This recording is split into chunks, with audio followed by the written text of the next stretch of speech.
Those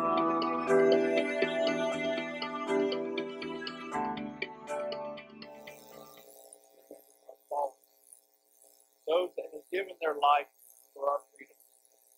Those that have given their life for our way of life.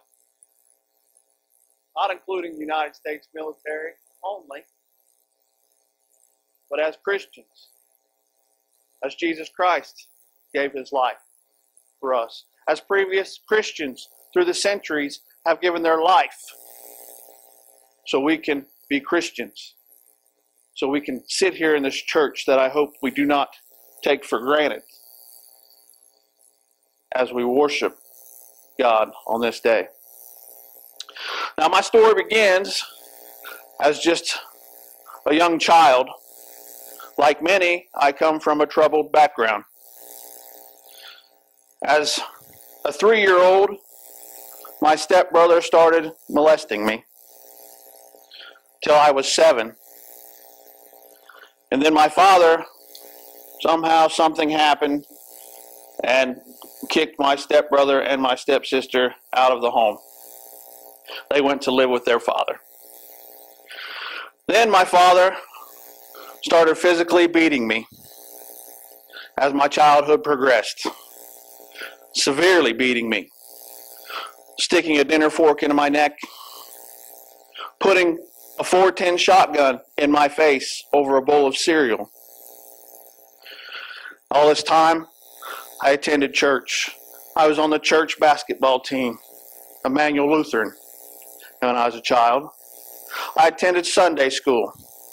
I prayed to God all the time. I read my Bible, asking for him to save me, asking for some relief. I made a mistake, church. One day, I knew I was going to get beat again when my father come home from work. I was 13 years old, and I lost trust in God, and it affects me to this day. As I was standing there in my room, waiting for my father to get home, I prayed to God to save me and protect me. God did not fail me, for I had failed God when I lost trust in him. On that day, I asked Satan to give me the strength to survive and promised him one day I would command his armies. Church, that was a mistake. I became so violent when my father come home. I hit him so hard when he come in my room, I knocked him through the closet doors. He sent me to my mother's with a rage that could not be quenched by anything, because I would not accept anything. No longer did I go to church. No longer did I accept God's word. As I went through school, I was violent. Suspended multiple times for fighting. Threw a desk at a teacher. Barely made it through school. I was an athlete, had all my class letters, varsity letters, good grades, but I couldn't deal with people. I had no personalized skills to deal with people. I was violent and I was lost. So I joined the United States Army, combat arms. Oh, they loved it. They loved it. The anger, the rage, they were happy.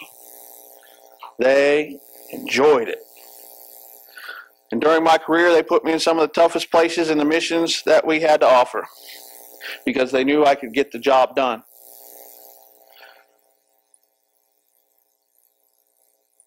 In 15 years, those are the medals, ribbons that I've received. The green ribbon on top with my unit crest is a combat leadership tab. The big A is the combat unit I was with, which represents the 3rd Army.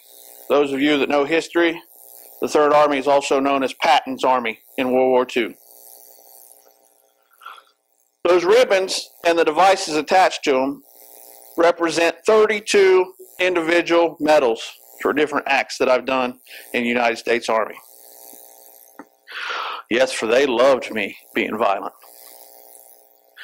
It worked well for them. Church, it did not work well for me. It did not work well for me at all. For my troubles started in 2004 because I did not trust God with my military service. My mother died while I was deployed. I was overseas. I stayed and done my mission after she died. But instead of trusting God and praying to Him, I turned to the bottle. I became a drunk. If I wasn't doing my job, I was drinking. Come home lost, trying to figure things out. Back to my son, Hawk, who's sitting back there. He was 1.5 years. And I had to deal with that because he didn't know who I was. I couldn't even pick my son up. He was scared of me because I had left him. Next came Hurricane Katrina in 2005. I responded to Hurricane Katrina. I flew down there. And an interesting thing got my attention while I was down there close to the beach in Gulfport, Mississippi. Everything was destroyed. Everything was gone. Except for the statue of the cross, the church. The building was gone. All the houses were gone. Everything was destroyed. Two things stood. One stood that had been there, which was the cross, and the other stood on the shore, which was an American flag that somebody planted on the beach, showing that we won't quit, that we can survive. I come home from there, still not turning to God, not reading the Bible. And I needed to. I didn't realize how bad I was. While I was there, I found half of a little girl. And that was all that was left of her, was half. And I didn't realize at the time how bad it affected me. And I come home, and again, was drinking, violent, abusive, till recently, within the last several months, I was told how bad I actually was. See, I helped raise Hawk's aunt. She was the youngest sister to his mother, my wife at the time. And she was around 11 years old. And she told me how I was. She was actually telling Hawk that I would sit up in the middle of the night and cry. And I'd draw pictures of this little girl and the things that I'd seen. And she'd make me something to eat. And I'd eventually tire and go back to bed. All this time, I should have opened my Bible. I should have been praying to God, because that's what I needed. But I was too blind to see. So as time goes on, 2008 rolls around, another deployment to Iraq. Again, I deploy to Fort Hood, Texas to get ready to leave country. And my grandfather, who was a World War II submariner, died. Again, I stayed doing my duty, doing what a staff sergeant in the United States Army is supposed to do, prepare his men for battle. Now, the interesting thing about that is in Psalms 144, verse in there.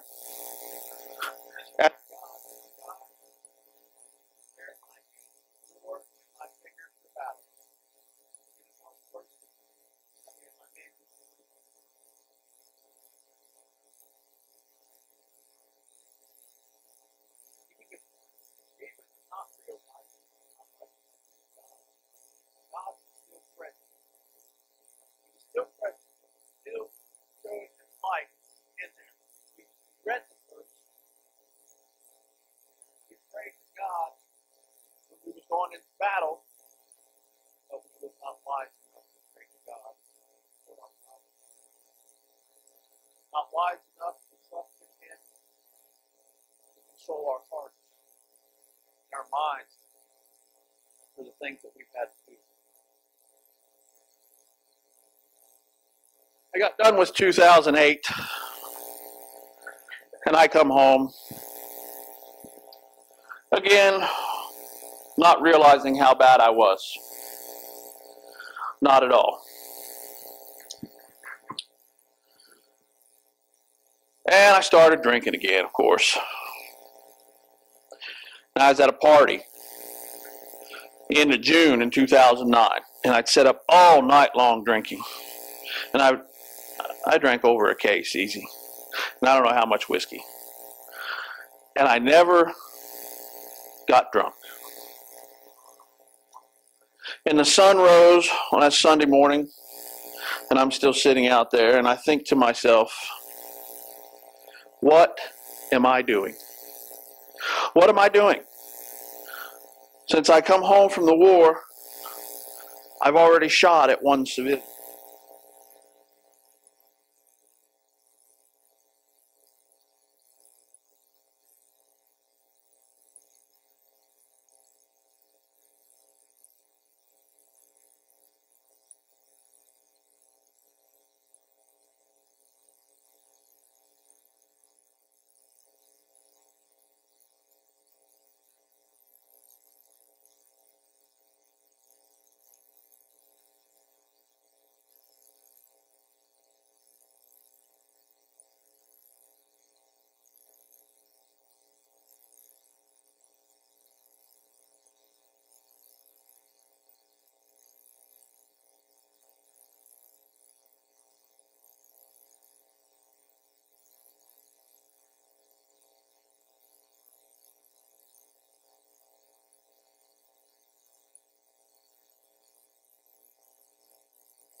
over there, get you stoned to death, skinned alive, burnt to death, dismembered.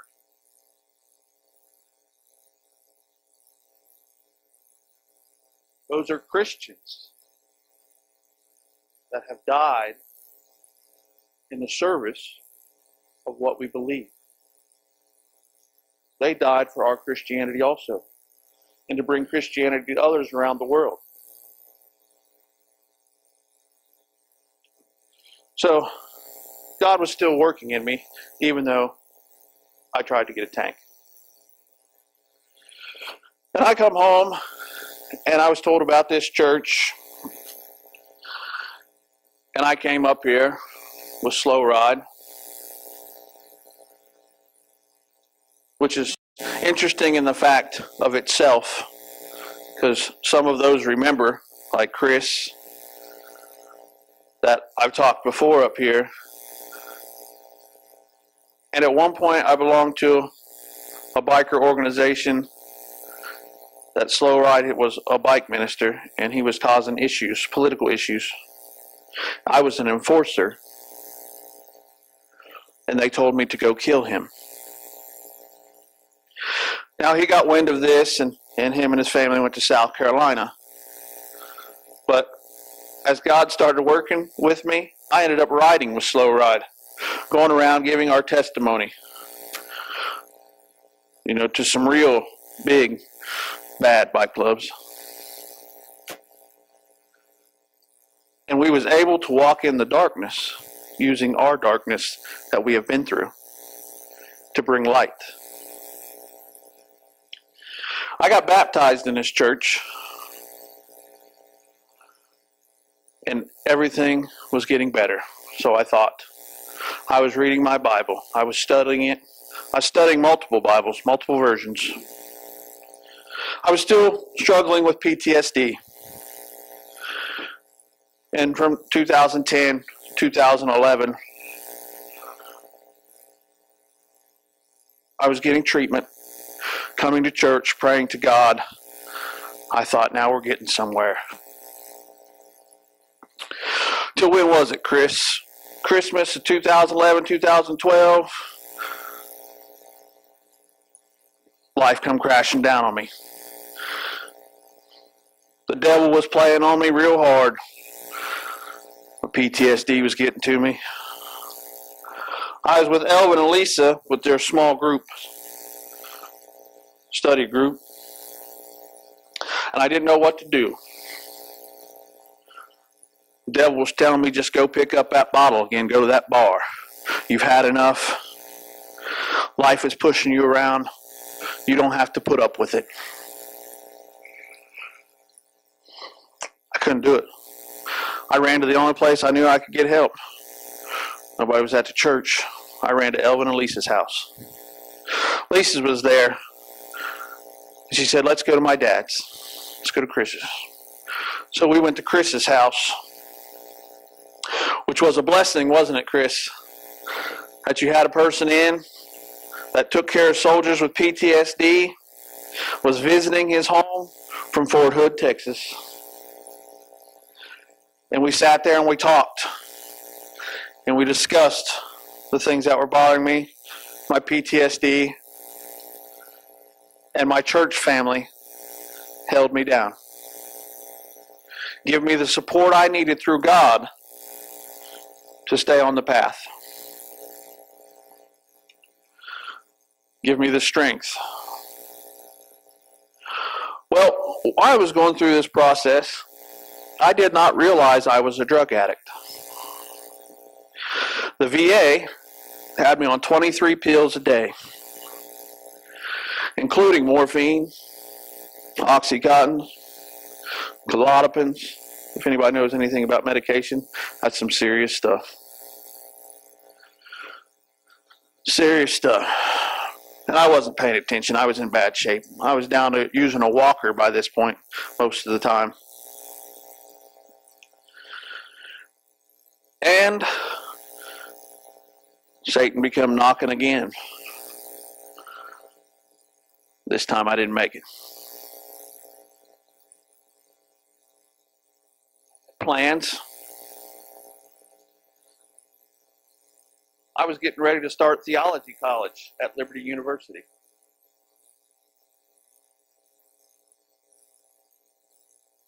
When I snapped and shot at my wife. Just like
I decided I don't need that building.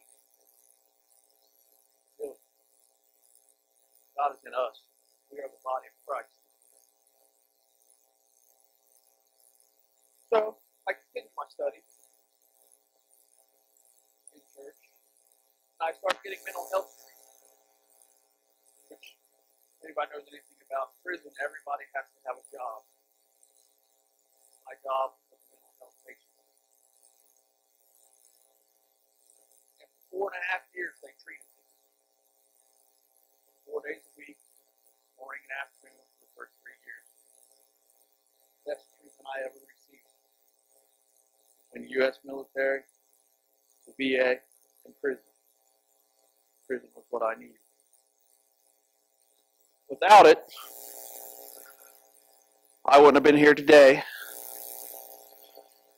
Without it, I'm sure other people would not be here today because of the wickedness I had going on. So God placed me here because I'm sure that's what He done as He placed me in prison. Because I had a plan, which is funny. Because God has a plan. So most of the time when we plan something, it might not work out the way we want it to. But we have to trust in God. And today I'm doing well. The church stuck with me. Pastor came down to the prison to see me. The church got me a pair of shoes, which you're thinking, man, a pair of shoes. A pair of shoes is a big deal in prison. Prison issue shoes are horrible. They have no bottoms.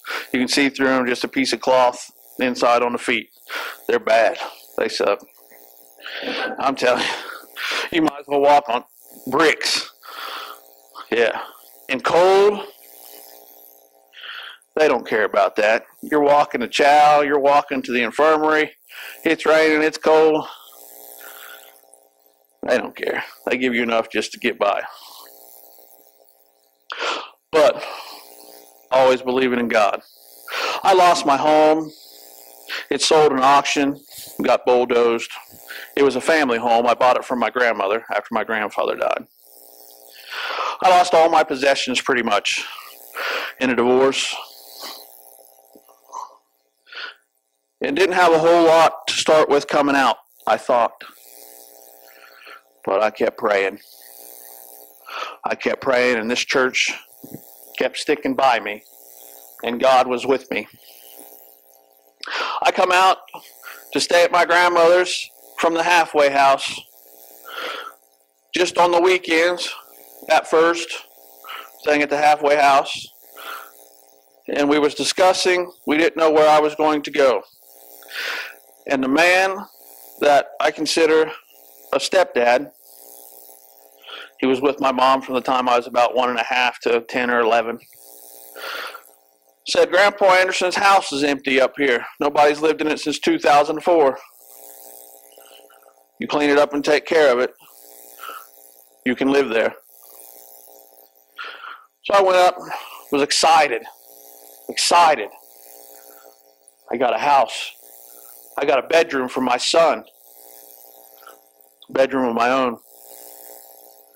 That's a big deal when you're living in a cell in prison for 5 years. Private bathroom. Whew, you don't know how many times I wanted a private bathroom. Standing in the shower. That's a scary place. Don't be there after the lights go out. Simple things like that. But God led me down that path to save my life. I've been coming back here ever since, taking care of my grandma. The church prayed for my grandma. She had cancer and died. And has always been there for me. Pastor Rick come down and done the funeral service, which is great. Church, one thing I really want to express today is we all pledge allegiance to that flag. We all remember those who died for that flag, for our freedom. What we need to see is this is the flag I flew outside my home. From now on, this will be the flag I fly outside my home. I'm a Christian. I'm not the best Christian. Inside, I'm still a killer without God. But as long as I have God, I belong to Him. And I will fly my flag because I remember those who sacrificed their lives